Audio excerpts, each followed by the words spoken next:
नमस्कार दोस्तों, आज हम लोग देखेंगे भारत और नेपाल संबंध के बारे में, भारत और नेपाल रिलेशंस के बारे में। प्रस्तावना में ही हम लोग देखते हैं कि देखिए बता दें कि नेपाल और भारत का जो सांस्कृतिक वातावरण जो रहा है, संस्कृति, यहाँ की संस्कृति, भारत की संस्कृति दोनों एकदम एक जैसा ही है। तो भारत और नेपाल हिमालय क्षेत्र के दो ऐसे पड़ोसी देश हैं जिनके संबंध केवल राजनीतिक और भौगोलिक ही नहीं बल्कि सांस्कृतिक और धार्मिक और ऐतिहासिक दृष्टिकोण से भी गहरा जुड़ा हुआ है। तो भारत और नेपाल की मित्रता को विशेष यह है कि यह रोटी और बेटी का संबंध कहलाती है। दोनों देशों के बीच खुले बॉर्डर, साझा संस्कृति और आपसी निर्भरता से संबंधों को विशेष रूप से घनिष्ठ बनाया है। लेकिन समय समय पर राजनीतिक और आर्थिक विवादों के कारण संबंधों में उतार चढ़ाव भी आया है। हम लोग देखते हैं ऐतिहासिक पृष्ठभूमि क्या है भारत और चीन के बीच में, भारत और नेपाल के बीच में। भारत और नेपाल ने सांस्कृतिक संबंध प्राचीन काल से ही रहा है। जैसे रामायण, महाभारत जैसे ग्रंथों में नेपाल का उल्लेख मिलता है। माता सीता का मायका जनकपुरी नेपाल और भगवान गौतम बुद्ध का जन्मस्थान लुम्बिनी नेपाल दोनों देशों का धार्मिक रूप से जोड़ते हैं। मध्यकाल में भारत और सांस्कृतिक आदान प्रदान के रिश्तों को मजबूत किया है। स्वतंत्र भारत और नेपाल ने 1950 में शांति और मित्रता संधि treaty of peace and friendship पर हस्ताक्षर किए, जो आज भी द्विपक्षीय संबंधों का आधार है। तो भारत और नेपाल के बीच के संबंधों की विशेषताएं क्या हैं? तो भौगोलिक और सामरिक निकटता। भारत और नेपाल लगभग 1850 किलोमीटर लंबी खुली सीमा साझा करते हैं और वहाँ पे सिर्फ एसएसबी का जवान ही रहते हैं। बाकी बात कोई भी वीज़ा और पासपोर्ट की कोई ज़रूरत नहीं है। नेपाल स्थल रुद्ध है, लैंड लॉक्ड कंट्री है और अधिकांश आवश्यकताओं के लिए भारत पर निर्भर बनी रहती है। जबकि भारत यहाँ से पेट्रोल, खनिज संपदाएं जो भी होती है वो भारत से ही जाती है। और सुरक्षा के दृष्टिकोण से नेपाल हिमालय क्षेत्र में भारत के लिए एक बफर स्टेट का कार्य करता है। सांस्कृतिक और धार्मिक संबंध क्या है? तो बता दें, हिंदू और बौद्ध धर्म दोनों देशों के साझा विरासत है। कभी कभी हम लोग यह भी देखते हैं कि नेपाल के जो गुरखा होते हैं वो भारतीय सेना में भी है और भारत उन्हें जॉब भी ऑफ़र करते हैं। बाकी बस शिक्षा के लिए नेपाल से लोग भारत भी पढ़ने आते हैं। आज से नहीं, प्राचीन काल से ही, जब हमारे यहाँ तक्षशिला तो इधर पाकिस्तान तरफ हो गया, ये क्या बोलते हैं, जलालुद्दीन खिलजी, क्या बोलते हैं, ये नालंदा विश्वविद्यालय जब से था तब से ही काठमांडू, पशुपतिनाथ, जनकपुरी, लुम्बिनी आदि स्थल जो है भारतवासियों के लिए धार्मिक महत्व रखते हैं। और दोनों देशों के बीच वैवाहिक और पारिवारिक संबंध लंबे समय से रहा है। आर्थिक संबंध में भी हम लोग देख लें तो आर्थिक संबंध में भारत और नेपाल के सबसे बड़ा व्यापारिक साझेदारी है।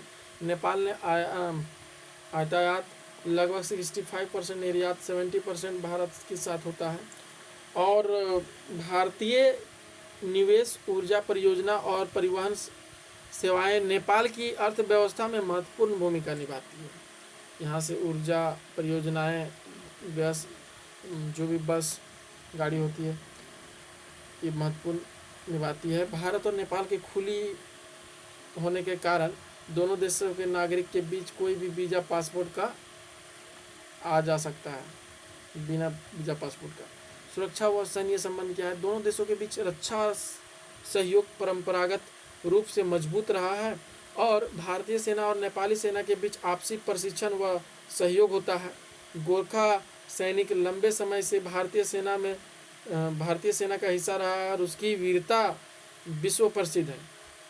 गोरखा के पास एक 12 इंच का 1 फीट का खुरपी होता है। खुरपी एक बार वो निकल गया तो किसी का जान ही लेके जाती है।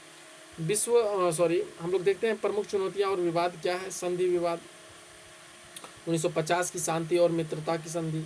नेपाल ने कई राजनीतिक दल इस संधि को असमान मानते हैं और इसे संशोधित करने की मांग करते हैं। इसका मानना है कि संधि से नेपाल की संप्रभुता पर आंशिक अंकुश लगाया गया है। क्यों जी, क्यों लगाया जाएगा? अब संप्रभुता आप अपने, जब भी कोई संधि होता है तो आपसी समझौते के बाद ही होता है, तो इसमें दोनों का न होगा, दोनों की संभवता की कमी होगी, इसलिए ऐसा नहीं सोचना चाहिए। सीमा विवाद क्या है? तो भारत और नेपाल के बीच में काला पानी, लिपू लेक और लिथियम धुरा क्षेत्र को लेकर सीमा विवाद है। 2020 में नेपाल ने नए राजनीतिक नक्शा जारी किया जिसमें उन क्षेत्रों को अपने हिस्से में दर्शाया गया, जिससे विवाद गहरा हो गया। हम लोग देखते हैं चीन का बढ़ता प्रभाव। चीन का प्रभाव क्या है? सबसे बदमाश है जो चीन इधर नेपाल को भी उस्काता है, चीन नेपाल को भी, पाकिस्तान को भी, बांग्लादेश को भी, मालदीव को भी, श्रीलंका को भी। ये एकदम इतना छोटा बदमाश है कि मत कहिए। हाल ही के वर्षों में नेपाल ने चीन के अपने आर्थिक और राजनीतिक संबंध को मजबूत किए हैं। चीन की बेल्ट एंड रोड BRI परियोजनाओं में नेपाल की भागीदारी भारत की सुरक्षा चिंताओं को बढ़ाती है। आर्थिक नाकेबंदी और अविश्वास। 2015 में नेपाल ने नए संविधान लागू होने के बाद भारत नेपाल संबंध तनावपूर्ण हुए हैं और इस समय नेपाल में मधेसी आंदोलन चला और नेपाल ने भारत पर अनौपचारिक नाकेबंदी का आरोप लगाया। इससे नेपाल में भारत विरोधी भावनाएं उभरी। क्या क्या करके रहता है आर्थिक नाकेबंदी। चलिए,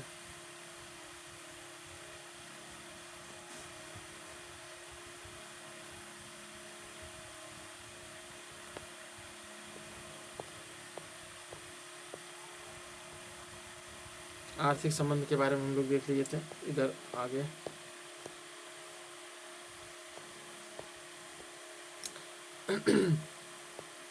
सहयोग की संभावनाएं।